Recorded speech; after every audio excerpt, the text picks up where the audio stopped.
Apakah kesan Cadbury Dairy Milk ini kepada tahap glukos dalam darah anda? Ini ialah Cadbury Milk Bar 34 gram, one serving satu bar ni.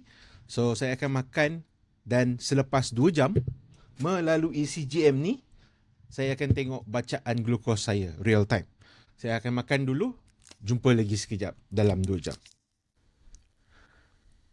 Okey, setelah 2 jam saya makan Cadbury Dairy Milk chocolate bar ni, boleh tengok dekat graf situ, glukos saya bermula dekat 4.4.